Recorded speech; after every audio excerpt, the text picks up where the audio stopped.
కోసం ఇక్కడికి వచ్చినందుకు ధన్యవాదాలు. మేము ఒకటే డిమాండ్, మీరు ఇప్పుడు నేను మా డిమాండ్ ఏంటంటే నిరుద్యోగుల తరపు నుంచి గత ప్రభుత్వం టీఆర్ఎస్ 2 సార్లు గ్రూప్ 1 వాళ్ళు చేసిన పేపర్లు అమ్ముకోవడం వల్ల 2 సార్లు క్యాన్సిల్ అయింది. అప్పుడు మమ్మల్ని దెబ్బతీసారు. ఇప్పుడు కాంగ్రెస్ వాడు వచ్చి వారు జాబులు అమ్ముకుండు. అంటే వీళ్ళు అంత దొంగలేరు. ఇవాళ మీరు బీజేపీ తరపున వచ్చారు. మీ బీజేపీ పార్టీకి చిత్తశుద్ధి ఉంటే ఈ గ్రూప్ 1 సంబంధించిన కేసు సిబిఐ తోటి ఎంక్వైరీ చేయండి.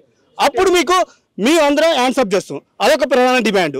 ఇప్పుడు ఈ దేశ చరిత్రలోని గ్రూప్ 1కి 2 హాల్ టికెట్లు ఇచ్చింది కాంగ్రెస్ ప్రభుత్వమే. అంటే ఇలా కాంగ్రెస్ని టీఆర్ఎస్ నమ్మే ప్రసక్తే లేదు. కొద్ది గొప్ప మీ మీద మాకు సానుకూలంగా మాకు నమ్మకం ఉంది. మీరు వచ్చిర్రు. మా ప్రధాన డిమాండ్ ఏంటంటే మీరు మా తరపున ఫైట్ చేస్తే, ఎవరైతే మా నిరుద్యోగులకి విద్యార్థుల తరపున ఎవరైతే ఫైట్ చేస్తారో వాళ్ళని మేము ఎత్తుకొని గజమాలతో స్వాగతిస్తాం. అదేవిధంగా జీపీఓ పోస్టులు వాడు 2 సార్లు రాస్తున్న ఎగ్జామ్ పనికిరాడనే మీరే ఎగ్జామ్ పెట్టి పనికి ఇంకా దగ్గర 6,000 పోస్టులు ఖాళీగా ఉన్నాయి. ఆ 6,000 పోస్టులు కూడా ఇన్ఛార్జ్ పాలన ఒక్కొక్కరికి జీపీఓకి 3 గ్రామాలు అప్పచెప్తున్నారు. అంటే మీరు ఏ సాంకేతిక ఇస్తారు? ఇంత గొప్పగా ఉన్నటువంటి తెలంగాణ రాష్ట్రంలోని అది మాకు కాకుండా మా నోట్లో మన్ను కొట్టిర్రు. అంటే మీకు దేని మీద ఉంది అసలు మీకు అవగాహన? మీరు వచ్చిర్రు, మీరైనా దీని మీద మా డిమాండ్ ఏంటంటే దాన్ని రద్దు చేసిన తర్వాతనే మీరు మాకు ఎగ్జామ్ పెట్టాలి పాత పద్ధతుల్లోనే. ఎందుకంటే ఎస్సీ ఎస్టీ బీసీలకి అన్యాయం జరుగుతుంది.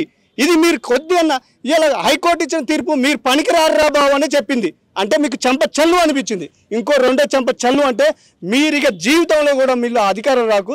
ఇలా ఉదాహరణకు చూస్తుంటే అస్సాం రాష్ట్రంలో నిరుద్యోగుల పార్టీ పెట్టుకున్న ఇలా వాళ్ళే అక్కడ ఉన్నట్టు రాష్ట్రం పరిపాలన చేశారు. అదేవిధంగా మేము ముందుకు కూడా పోవాల్సిన పరిస్థితి ఏర్పడుతుంది. ఇలా రాష్ట్ర పరిపాలన కూడా విధించే స్థాయికి కూడా మేము అందరం ఫైట్ చేస్తాం. మా ఒకటే డిమాండ్, మీరైనా ఫైట్ చేసి మీరు మా తరపున నిలబడాలని మేము విన్నపం చేస్తున్నాం.